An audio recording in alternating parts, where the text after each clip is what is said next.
With Hashem's loving grace, welcome to Rebbe Nachman's Tales. Tonight, we begin the clever one and the simple one. It's one of my favorites, and one of David's too. We hear the theme song, the song we wrote about it, Baruch Hashem. And it's a tale that teaches us so much about life. And like all of Rebbe Nachman's tales, the clever one and the simple one is a kaleidoscope. Superficially, it's a guide to happiness and success. Just how to be happy. And on a deeper level, it signifies the battle between simple emuna and intellectual sophistication. So today's lesson introduces us to our two protagonists, the simple one and the clever one. At the end, we'll try to have time for questions. Now, what we plan on doing is like this: is everyone, first of all, get everyone familiarized with Rebbe Nachman's tale, because there's no point going in depth interpreting it until we get to know. So this will probably take us 2 lessons just to tell the story. We're going to tell the story with a little bit of direction, as we see things, some of the salient points that we should pay attention to, not to forget, because we're going to need to know them afterwards. And then afterward, we'll go back in-depth learning. But one thing, with Hashem's loving grace, I promise everybody that when we finish this lesson, you're going to be a lot happier, because this lesson is applied emuna. Rebbe Nachman said, my fire will burn until Mashiach comes. And what it is, Rebbe Nachman says, when you won't be able to understand my teachings, my discourses, my Torah, then I'm going to tell you stories, and you'll understand my stories. This is Rebbe Nachman says, that this Rebbe Nachman's stories can be understood on a basic level, that like you would tell an 8-year-old at a bedtime story. And it could be on a very deeper level for someone who's well-versed in Gemara and Kabbalah. But we're going to stay with the basic level, how it affects us. Okay, so we're about to learn the clever one and the simple one, and go back and with the replay, God willing, we'll have it up right afterward. Right, if we edit it, and listen to it a couple of times, be familiar with it, and then you'll be able to appreciate it much more. Okay, so once there were 2 homeowners in a city who had great wealth. These 2 homeowners, they were very wealthy. They had large houses, and they had 2 sons. In other words, each had a son. And the 2 children learned together in the same schoolhouse. We call it Yiddish a cheder. Now, one of them was a chacham. Use a few Hebrew and Yiddish words to give us Rebbe Nachman's flavor. This was a smart, he was clever, smart, sophisticated. A chacham means all these 3, okay, or wise. Depends, there are different types of chacham, but could be all 3. We're going to see which type of chacham, which type of clever or wise or sophisticated Rebbe Nachman was talking about in the course of the story. And the other was a tam. Tam is one of the 4 at the Passover Seder table. That's the simple one. The simple one, okay, very simple.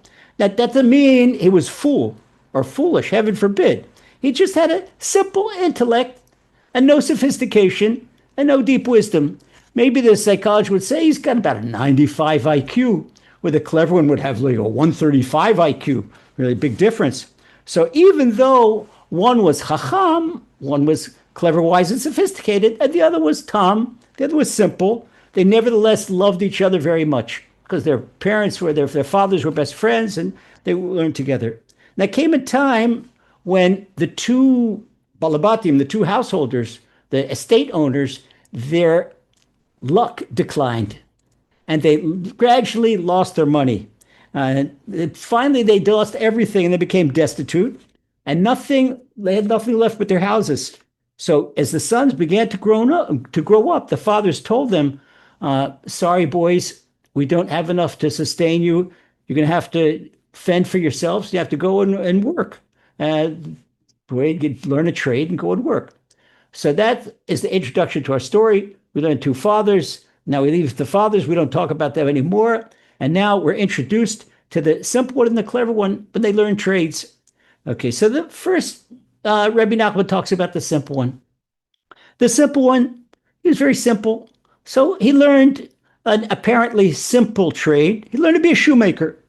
So the chacham, with the great intellect, the smart one, he had a very great intellect. And we continue referring to him. The tam is the simple one, and chacham is the right one. That's what Rebbe Nachman calls in Hebrew, a tam v'chacham.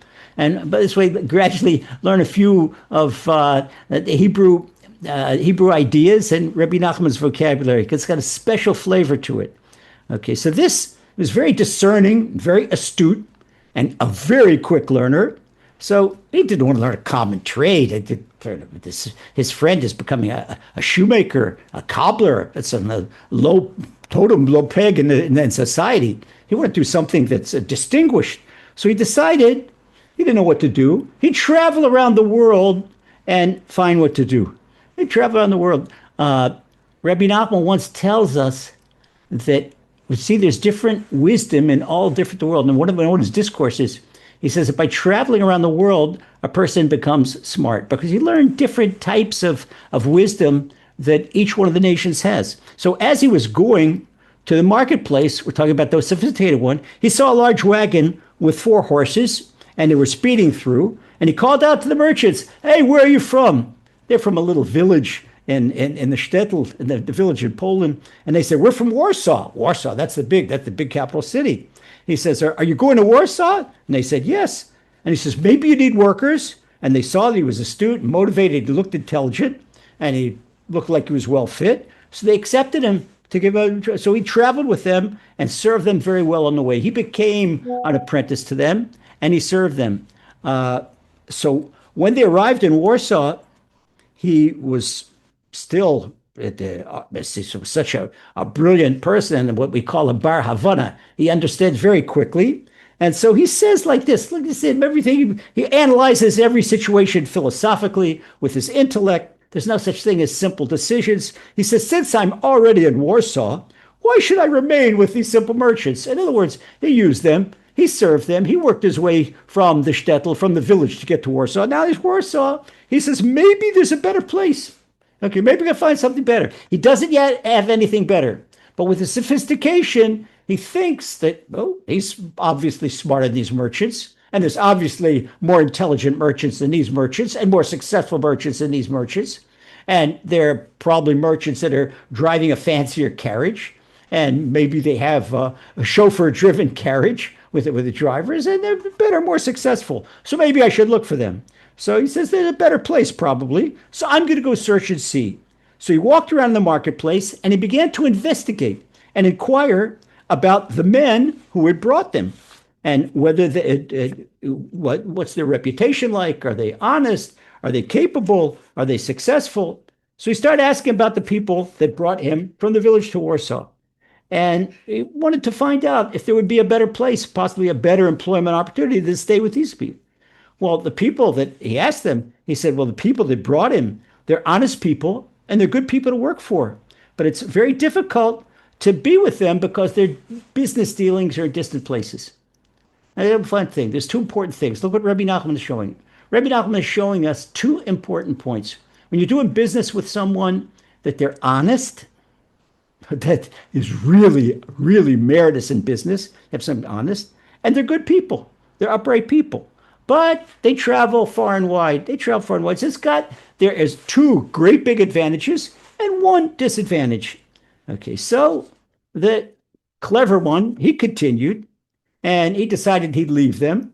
And he noticed the clothing shop workers that they were going around the marketplace with all their customary charm. People that work for the clothing shop, they're dressed in their best, they're dressed very fine. He wasn't dressed so nicely. And he saw that their caps and pointy shoes and the rest of the affectations and the flair and their gait and their appearance, these guys were really flashy. So he, too, wanted to be sharp and discerning. He was already discerning, wanted to be sharp. And the occupation looked good to him. It looked very appealing. It had a lot of charisma, flash. So he said, why should he be with these merchants? And he's going to go, and it's pleasant, and it's a shop, and it's local work, and doesn't have to travel all day and night all around the world. So he went to the man who had brought him, and he gave him praise and appreciation. I appreciate you for bringing me here. But he told him that it's not comfortable for him to be there. I prefer not to travel all around the world. And as for recompense for bringing you, I served you on the road, and that's my salary. You're bringing me here, that's my salary. So they parted peacefully, and they parted amicably.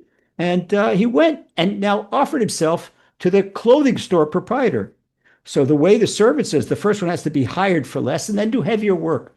So you start out on the bottom of the totem pole for minimum wages, and you get the heaviest work because you're the new guy. You're the guy. So the proprietor used him for the very hard work, carrying the big packages and carrying merchandise off to the nobility and displaying the garments on extending arms. He had to carry like 10 garments on each arm and it really weighed him down. He worked really hard. And the work was very hard for him. It was physically hard. It was much worse. See, he left something, he got some good people and he left honest people, but he liked the traveling. So now, out of his sophistication, he thought he could do better. Now he probably doesn't travel, but now he's working much harder. Okay, so he needed to carry these garments. Sometimes the nobleman, the rich man, would have a mansion. He'd have to walk up 4 floors, no elevator, not in those days. And he'd have to walk up with these garments on his arms. And it was really hard for him. So he decided, since he was a philosopher, Rebbe Nachman is saying this touch in cheek. Rebbe said, since he was a philosopher, Rebbe Nachman talks all through his Torah about philosophy, people, the wise guys, people that philosophize everything. Philosophy, just on the way, why Rebbe Nachman has his tongue in cheek, philosophy is the opposite of simple emuna. Rebbe Nachman all the time disdains philosophy. Doesn't mean they're knowledge, but philosophers, they question about everything. It's what we call in Hebrew pilpil. They split hairs on every little thing, and they never get to what's called the tachlis, with the final goal, final objective. They miss the final goal. So once again, Rebbe Nachman says he's a philosopher and he's a discerning person. Rebbe Nachman is saying this really satirically. And the clever man says to himself, what do I need this back-breaking fork for? This is not the point of the ultimate purpose, to break my back. The ultimate purpose is to get married and make a living. Now, he's smart. He just made a proper comment that the ultimate to get married, make a living, have a family. And he says, no, I don't need to do that yet. So he's aware, it's the philosopher. This is the wise guy, the sophistication. He's aware that where a person has to go. A young man has to find a wife, settle down, get married, make a family, make a living. Okay, he's aware he has to do that. But no, I don't need to do that. I don't need to do that. So what he does, he avoids moving forward in the direction of a goal. Rather than a goal, his goal is his own, he's wise, his own intellect, that he's smarter than everybody. We already see this now. He says, meanwhile, it would be better for me to travel, to visit countries, feasting my eyes on the world. Rebbe Nachman said it's okay to travel, to glean the wisdom of the world. But what does the sophisticated one, what does the clever one want to do? He wants to feast his eyes on the world. By saying feast his eyes, he is motivated by bodily pleasures. Feast his eyes. Who said feast his eyes? Feast his eyes. That was when the snake tempted Eve to eat the apple, and says it was a delight to the eyes. He told her, feast your eyes on that apple. So what Rebbe Nachman is indicating here, that the clever one has got a root in the dark side. It's not in holiness. Because right away, as we learned last night on Moon Hour, it is the opposite flow. The flow is from the down to the up. That is, his body is going to subjugate his brain.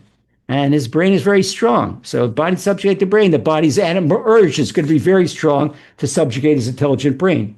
So he went around the marketplace and he saw merchants on a large wagon. And he asked the merchants, where are you going? And they said, to Ligorna. Okay, Ligorna, maybe this could have been, Rebbe Nachman could have meant Livorno in Italy, or Lugano. It's kind of Ligorna, the way it came out in the press, it's a cross between Lugano and Livorno. It could be one of the two towns. And they took him there. He joined them. He says, would you take me there? They said, yes, come along. And from there, they went to Italy, and from there to Spain. So now he's apparently happy, seeing places, going things, seeing places. So meanwhile, many years passed, and he became even more knowledgeable on account of having been in so many countries. So he decided, now it's time to look at the ultimate purpose. After traveling for 4 or 5, 6 years, he says, maybe the ultimate purpose, maybe it's now time to find a trade, to take a wife. Okay. So he began to philosophize on what to do. Again, he's thinking in philosophy, not with simple logic, not with emuna, not with what does Hashem want me to do. He's philosophizing. What is the best thing for me to do? And he's arguing with himself back and forth. So we can see he's like a spider weaving a web and he gets entangled in his own web of intellect. So it seemed to him that he should learn to be a goldsmith. It's a major occupation. It's an esteemed craft. It's a nice craft, and it's very profitable. And when you are a goldsmith, you deal with high society because poor people don't buy gold jewelry. So since he was such a philosopher and such an intelligent man, again, Rebbe Nachman, he's really, if you can see, no, Rebbe Nachman is wiping the floor with the clever one already here at the beginning of the story, because all the time he's a philosopher. He's a philosopher. He's very clever. Okay. Says that again, it's like Hashem giving him rope and he's hanging himself with his own intellect. What we call in the UK a highbrow. All right. Very intelligent. He's more intelligent. A highbrow. Okay. With one of the Whigs in the House of Lords. Okay. So since he was such a philosopher and such an intelligent highbrow, he didn't need to study the trade many years. In other words, usually a person apprentice himself by a goldsmith 2-3 years. And in a quarter of a year, in 3 short months, he became a great craftsman, even more of an expert than the one who trained him. He was an apprentice for 3 months, and he became more of an expert than the person that trained him. So afterwards, he concluded, well, even though I have a trade, now he's already a recognized, certified goldsmith, and he can make beautiful gold jewelry, and he knows how to work with gold. Maybe that's not enough for me. Again, in philosophy, you've got a great profession. Like the world in front of you, you could have who knows, a chain of gold stores all over Europe and all over Switzerland, Italy, France, UK. No, he says, maybe that this profession is not enough for me. Sure, it's an important profession today, but maybe at another time, something else will be considered important. Look what he's saying here. He's thinking about today, he has prestige, but maybe someone tomorrow in a different profession will have more prestige than him. This he can't stand. This for him is murder. If there's anyone that he perceives as better than he is with his arrogance. Now, Rebbe Nachman was introducing us to the clever one's arrogance, that he's already trying to make sure that nobody can surpass him, not only today, but tomorrow and the next day. So he went ahead and decided, what could he do to even better than any goldsmith in the world? He's going to be a gem cutter. Because normally a goldsmith, if he makes like a diamond ring for a princess, he's got to go to the goldsmith, to the gem cutter to cut the diamond. He can make the ring. No, he's not going to do that. He's going to be able to do both. He's going to be able to do the gold and cut the gems. So he philosophically decided, even though I have 2 trades in hand, okay, because now even gem cutting, he also learned, would take someone else 3-4 years, 3 months. He learned to be an expert gem cutter in 3 months. So again, now that he's a gem cutter, now that he's a goldsmith with an unbelievable talent and intellect off the charts. Right now it's at 135, maybe 140. Fantastic. And not only that, dexterous with his hands. He's got all this ability, all this tremendous God-given ability. But what's he doing with it? He's being mapalpil. He's doing philosophy with himself. He says, now, look what he says. Now he's got 2 trades in hands. He's got 2 diplomas, and he's got 1 for hands and good reputation. He says, well, maybe, who knows? Perhaps next year, neither of these trades are going to be important. So then what I'm going to do? So maybe I need to learn a craft that's going to be more important than this. What do we see here? We see that he's never satisfied. One thing with his sophistication and his philosophy, he is never, ever satisfied. So now he's got to do something else. So what does he do? He decided that he's going to learn something that everyone needs, something that is very prestigious. He's going to learn to be a doctor. He's going to learn medicine. So everyone needs a doctor. And doctors are always prestigious and they're esteemed. So the first thing he did is to learn Latin. Doctor needs to know Latin. That's the language and it's writing. And it's also, Rebbe Nachman says again, this is the wisdom of sophistry. In other words, you can't be a good philosopher if you don't know Latin. All right, so this too, on account of his brilliant mind, he mastered in a short time. A quarter year, again, learned to be a doctor, 4 years of medical school in 3 months. Everything learns in 3 months. a quarter year, and he became a big doctor, a philosopher, and an expert in the field of wisdom. Look at Rebbe Nachman again. Rebbe Nachman is tearing apart. Rebbe Nachman says, expert in the field of wisdom. Maybe he said he became an expert pediatrician. He became an expert psychiatrist, expert gynecologist, an expert whatever. No, he became an expert in the fields of wisdom. Hey, sir, you learn medicine. Who needs your philosophy and your wisdom? Philosophy and wisdom, okay, the wise guy wisdom. That doesn't cure people, right? So we see up till now that whatever the clever one does, he's never satisfied. He's never happy. He's always afflicted. He's always worrying. Maybe someone is going to come along and be better than him. Maybe someone is coming along and have more prestige than him. Maybe someone will be more respected than him. So after all this, the world, he's now a gemsmith, he's now a goldsmith, and he's a master physician. So he looks at the world and everyone in it with disdain. Look at all these simple, nothing people. For due to his genius, he was such a great craftsman, and he was wise a doctor, and every person in the world was a nothing to him. It's absolutely nothing. So now he decided that he would accomplish his purpose and take a wife. So he said to himself, again, he's philosophizing with himself, if I marry here, who will know what become of me? In other words, he's now in a foreign country. He's in Italy or France somewhere, and he came from the village in Poland. He says, if I'm here, a great man, but nobody back home is going to know what happened to me. It's very important that the people back home know how great he is and how wonderful he is. So I'd rather go home and to my home that I left as a young boy. People will see how great I am. People will become me, and I'll marry back there.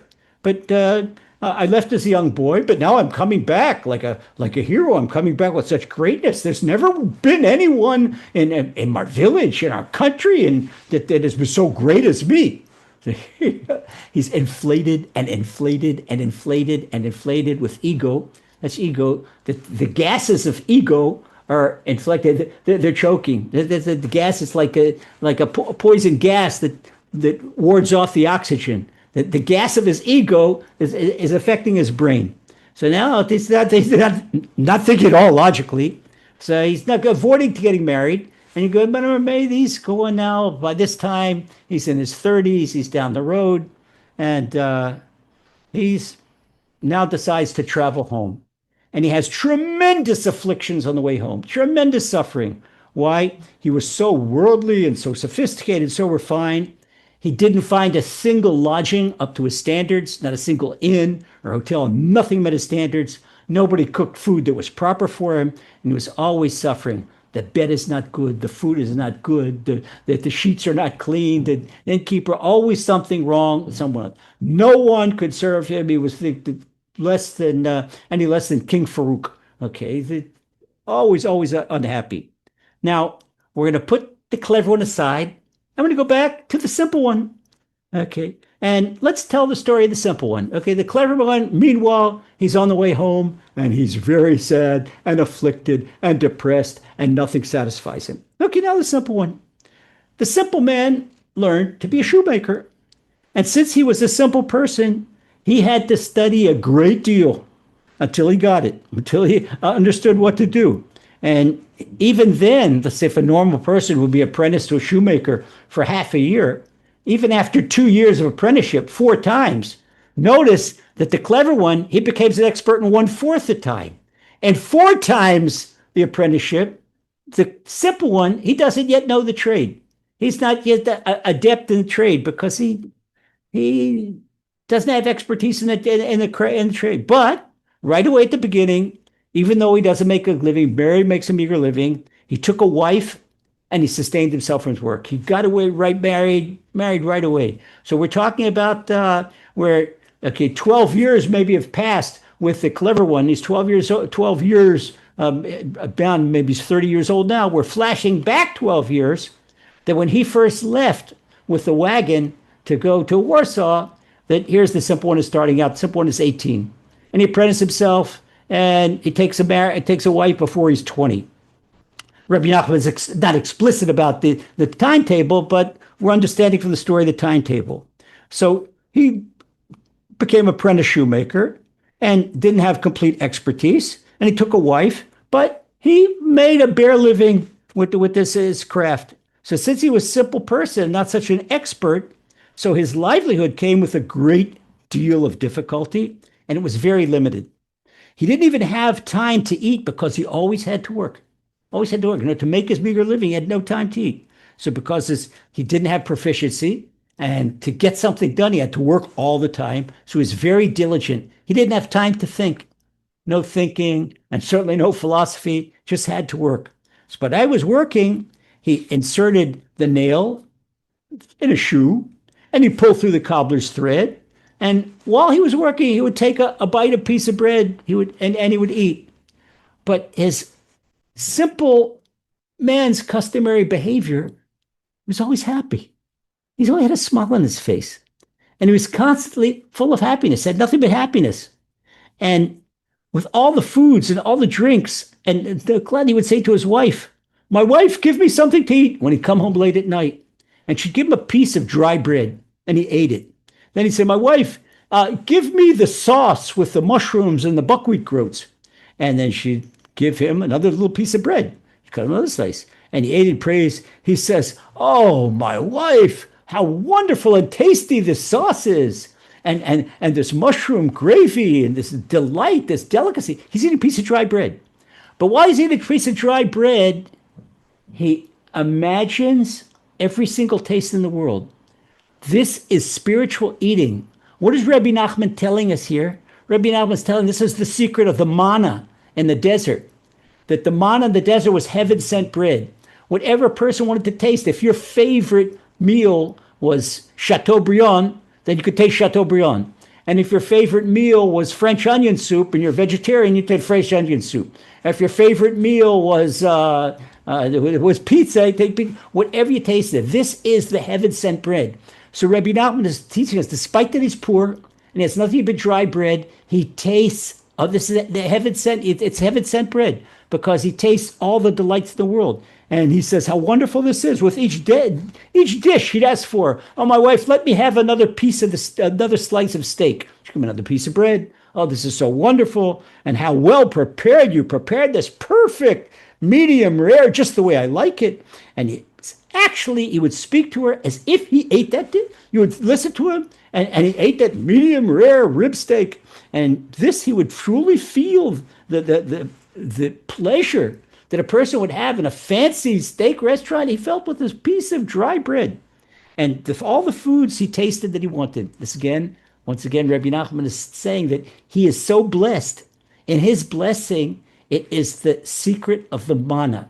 And it's a blessing in Hebrew, a special blessing in Hebrew, that you should have sova be'isa, that you should have satiation in your dough, which means that if you cook, you bake one little bread, that the bread is enough to satiate the entire family. And a person could break a whole oven of bread and not be satisfied. So in his great, Rebbe Nachman says, tmimut, his simplicity. Tmimut is the quality of being tam. This is simplicity, but this is holy simplicity. This is not stupid simplicity. This is wholesomeness. This is holy naivety. Let's call it innocence. And this brought him to immense joy. So similarly would say, "My wife, let me have a drink of that German beer." And she'd give him a glass of water. And he said, "Oh, this beer is wonderful." And then he would summon, he says, "Let me have mead." Mead is a Polish drink. It's like a liqueur made out of honey. And she'd give him that. He says, "Oh," she gave him the water. And he prays it the same way. He says, "My wife, don't we have a bottle from Paris of kosher Merlot?" And she'd bring him a bottle of another glass of water. And he says, "Oh, what exquisite this Bordeaux wine is, the Bordeaux Merlot," and give wine. And whatever he tasted. He tasted the same delight, the same Garden of Eden in the simple water. So here we have the clever one who has really old piece of dry bread and a glass of water. And for him, it's every delicacy in the world. And juxtaposed We just saw the clever one in the fanciest hotels that weren't good enough for him, and the best meals not good enough for him, not cooked right, not did this, not satisfied. So this is a complete opposite. And the same thing that the simple one was with his food and his drink, that's why he was with clothing. He and his wife, they shared, Rebbe Nachman calls it a pelts. A pelts is the old Polish fur coat that people would go out of the house, and it's like an unfinished piece of fur. It's not a rough fur. It's like a peasant's fur coat. And he would say, "My wife, I need to go to the market and give me my fine, my garment that I wear in the marketplace." She'd give him the old coat. And when he needed a fancy overcoat to go to synagogue Shabbat, my wife, give me my Beckett shirt. She'd give him the old coat. Wherever he went, the old coat. And he looked at this old coat, this old tattered fur coat called a pelts. For him, it was a Beckett shirt. It was his Shabbat silk coat. It was his Botany 500 suit. It was everything. And he would look and he says, "How beautiful this suit is. I don't know what many people have such a beautiful suit this is." And the same thing, he would go and ask for the kaftan when he'd go back to the synagogue, that this a garment that we wear to the synagogue, special for Shabbat. And she'd give him the old coat. And when she'd go out of the house, she'd wear the old coat. And while he was working, he'd be inside. And that's what when he needed for a formal occasion, they would be invited to a wedding. And they have in the Ukrainian Hasidim call it a yupa. A yupa is a long silk dress robe. And he said, "My wife, give me the yupa." And she'd give him the old fur coat. And everything, everywhere he went, you'd think people would laugh at him, make fun of him. He goes to synagogue in the old fur coat. He goes to the market in the old fur coat. He goes to a wedding in an old fur coat. But what Rebbe Nachman tells us, that he was full of joy and delight constantly. There was no break in his joy and no break in his delight. Now, let's go back to the work table, okay? The shoemaker, simple shoemaker, the simple one, he's working on a shoe. When he finished a shoe, the shoe would have three corners. The toe would be too pointed, and rather than the sole being tapered, it would look like a triangle. It would look like a triangle. And it was not symmetrical because he didn't have complete proficiency in his craft. And he would take the shoe in his hand and he'd say, "What a magnificent shoe, Hashem, you help me build." And he would kiss the shoe. And he would take great pleasure in everything he did. And he said, "My wife, look how beautiful and wonderful this shoe is." So it's honey. It's sweeter than sugar. Did you know that shoes could be sweet? This shoe is sweet. It's sweeter than honey. And she would ask him, if that's so, one time his wife came down to reality and she said to him, "Then why do other shoemakers get 3 gulden on a pair of shoes and you only take a half a tailor? A half a tailor, that's a 1.5 gulden, 1.5 gold coins. The other shoemakers got twice for his shoes." And he replied, "What's that to me? That's the other person's business, and that's my business." That's where Rebbe Nachman says, "Ze maseh shelo, v'ze maseh sheli." And that's how we play the trick. Ze maseh she'elo, v'ze maseh sheli. What's that to me? What's the other person's business? What does it mean to me? Okay, it doesn't matter. It doesn't affect me. He knows this is his emuna. This is his emuna. And look at the lesson, the deep lesson in emuna. Here we have that the simpleton, he was born with a simple intellect. The clever one was born with a completely fantastic intellect. He was born dexterous. He had ability. Simple one had 2 left hands. He didn't have he was as ambidextrous as the clever one. But whatever Hashem gave him, he was happy with. What is he teaching us? He says that even when his wife says, "Look, if your shoe is so great, how come the other shoemakers get twice of what they get 3 gold coins and you get a thaler, which is a gold and a half, a 1.5?" He says, "I'm not looking at them. That's their business, and this is my business." Not only that, they would make 2 pairs of shoes a day, and they'd get maybe 6 gold pieces a day. That was what they made. And he would make 1 pair of shoes, 1 shoe a day. So a pair of shoes in 2 days. So he was actually making a fourth of what other people were. He told his wife, put her right in her place. He says, "That is their business, and this is my business." But look what he does. He doesn't argue with his wife. "Oh, you're insulting me." No. He's got emuna. He smiles at her, and he says, "That's their business, and this is my business." What does it show with emuna? He never speaks detrimentally about another person. You will never hear a word of slander from the simple one. You will never hear a word or hurtful word from the simple one. And if someone hurts him, he accepts it with emuna, keeps on going. We'll see how he reacts to that. All people are insulting him right and left. They're making fun of him all day long. Okay, but he says, "Why should I talk about other people? They have their lives and I have my life. They have their business." And he says, let's just start calculating how much I earn with this shoe from hand to hand. In other words, from my hand to hand to customer. Considering all the factors and the process of making the shoe, the leather cost me this much, the tar and the thread cost me this much, and the filling between the skins costs this much, and other things. And I come out of a whole profit of 10 grushin from hand to hand. 10 grushin is 10 cents. He's got a profit of 10 cents in a pair of shoes, even though he gets 1.5 gold coins when that's expensive. And he says, if I'm making a profit like that with 10 cents, we could buy a loaf of bread and a flask of water. Why should I complain? This is what they can afford. This is his whole salary. Could buy a loaf of bread and a flask of water. Why should I complain? So he was only happy and cheerful. He looked at the positive. He didn't look at what he lacked. He looked at what he had. He says, my sweetheart, we're not starving. We have something to put on our backs. We have something to eat. We have something to drink. But all the world, in the eyes of the world, the simple one was a laughing stock. Rebbe Nachman is talking about the world today.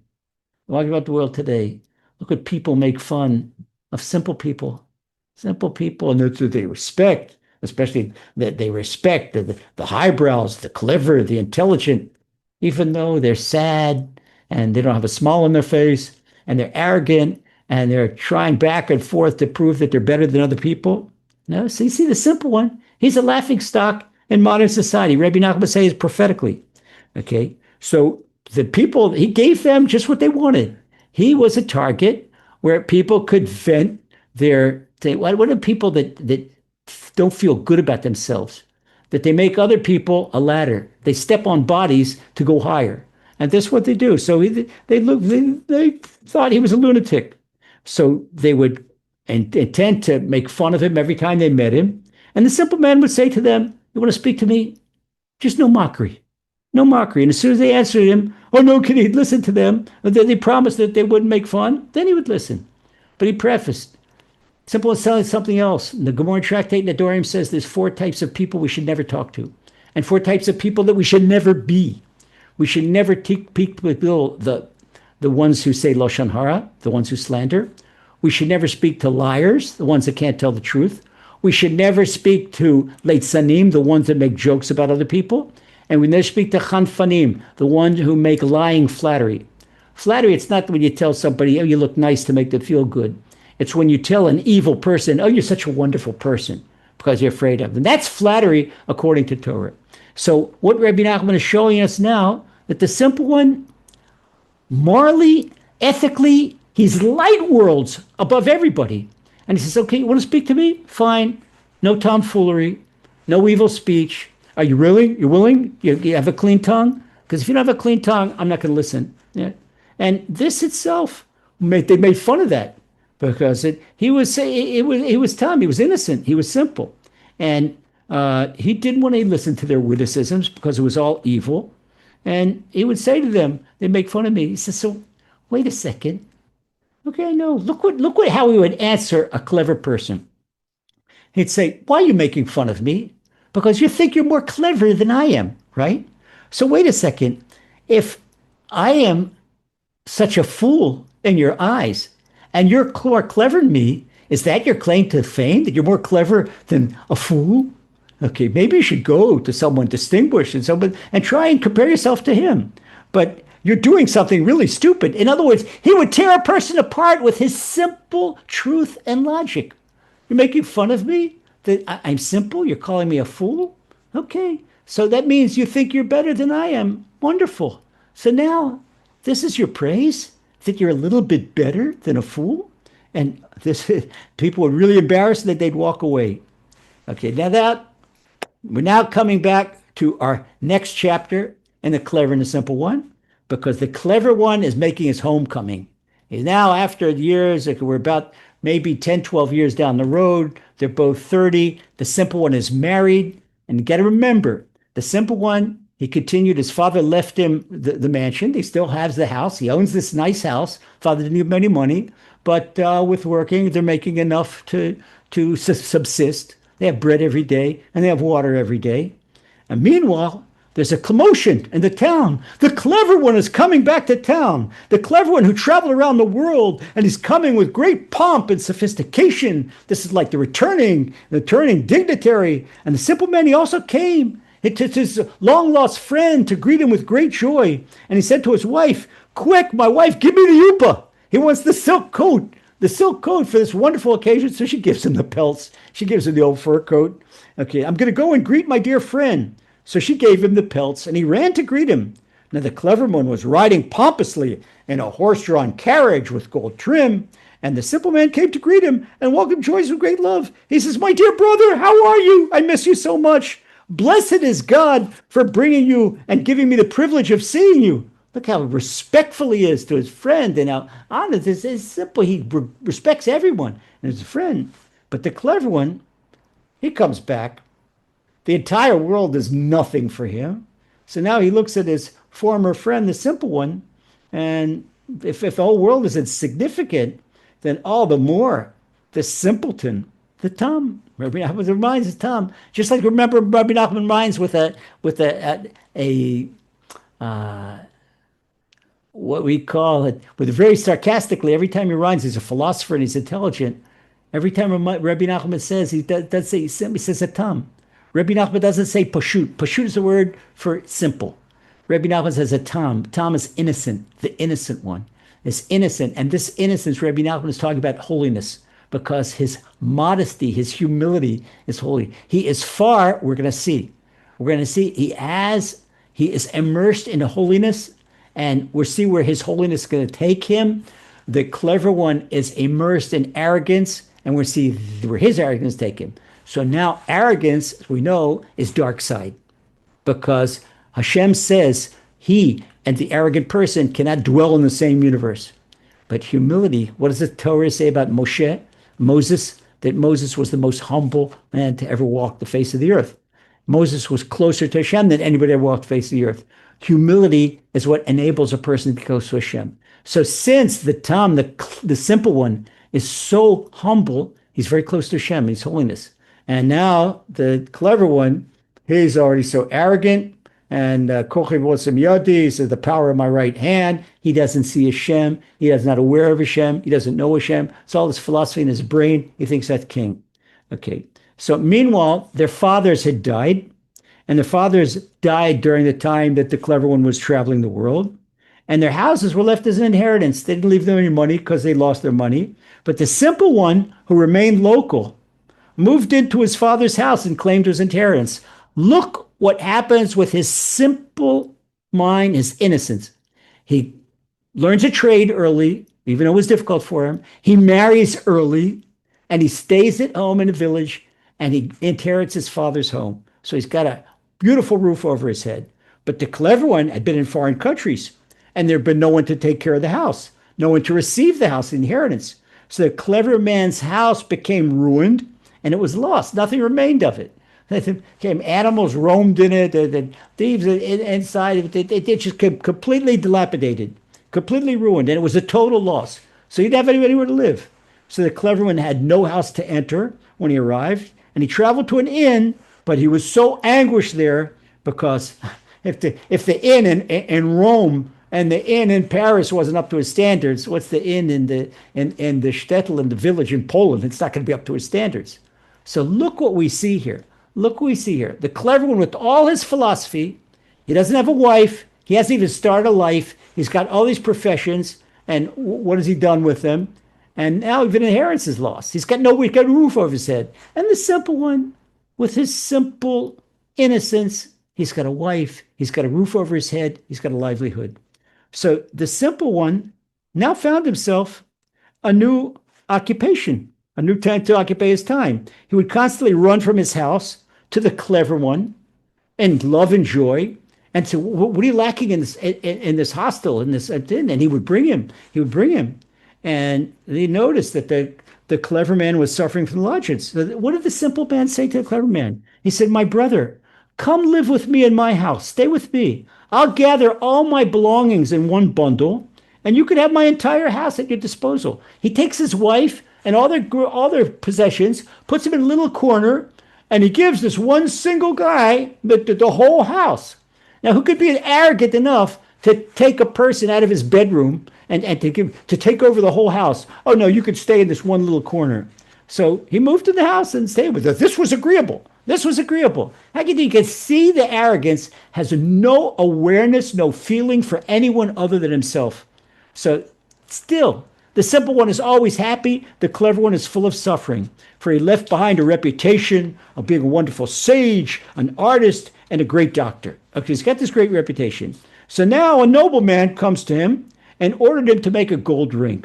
So he made him this nobleman in Poland, made a wonderful ring and etched out engravings in amazing ways, something that would have brought high price in Paris or in Rome. And he engraved in a tree that was a total marvel. The nobleman came and he says, "I'm sorry, I don't like the ring."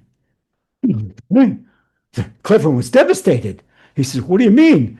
If this was in Madrid, Spain, this would be an amazing. This would go and they take this ring and put it in a museum. It's $1 million ring." And similarly, one time a great nobleman came and brought a rare, precious gem from different lands. And he told him, he says, "I heard you're an expert gem cutter." So he asked him to make an engraved. He sold him another nobleman's image on an engraved gem. He says, "I want you to imitate this image and engrave this on my gem." Okay, so he did that, and he did it precisely, the clever one, precisely exact image, except he made a tiny little mistake that the customer couldn't understand, but he knew that even though he was the only one that saw, the neighborhood took the gem, and this time the nobleman, he loved it. He loved the work. But the clever man has great agony because he knew he made a little mistake. And as smart as I am, he said to himself, "This mistake shouldn't have happened." But hey, sir, your customer is delighted. Before, he was so proud of his work and his customer didn't like it. Now his customer is delighted, but he knows that it wouldn't in Spain, that the expert gem cutters would notice the mistake. Same thing in his physician's career, in his doctoring. He suffered as well. We see what he's doing. No matter what he does, he suffers. Either his client his customer isn't happy, and he is, or else he's happy and his customer is not, when that brings him also anguish. There's nothing as the way it likes it. Nothing is perfect. And juxtaposed to the simple one, where everything is fine in his life. Everything is fine. So in his medicine, he suffered as well. When he would come to an ill person and gave him treatments, he knew clearly that these treatments, they should let the person live. But patient died from his treatment. So the public said he died because of the clever doctor. And the clever doctor said there was no chance he could live anyway. I was trying to save his life. But sometimes he gave an ill person treatments, and the ill person became healthy. And the public says, "Oh, it was by chance. It was by chance. Could have been him." So he's always filled with pain.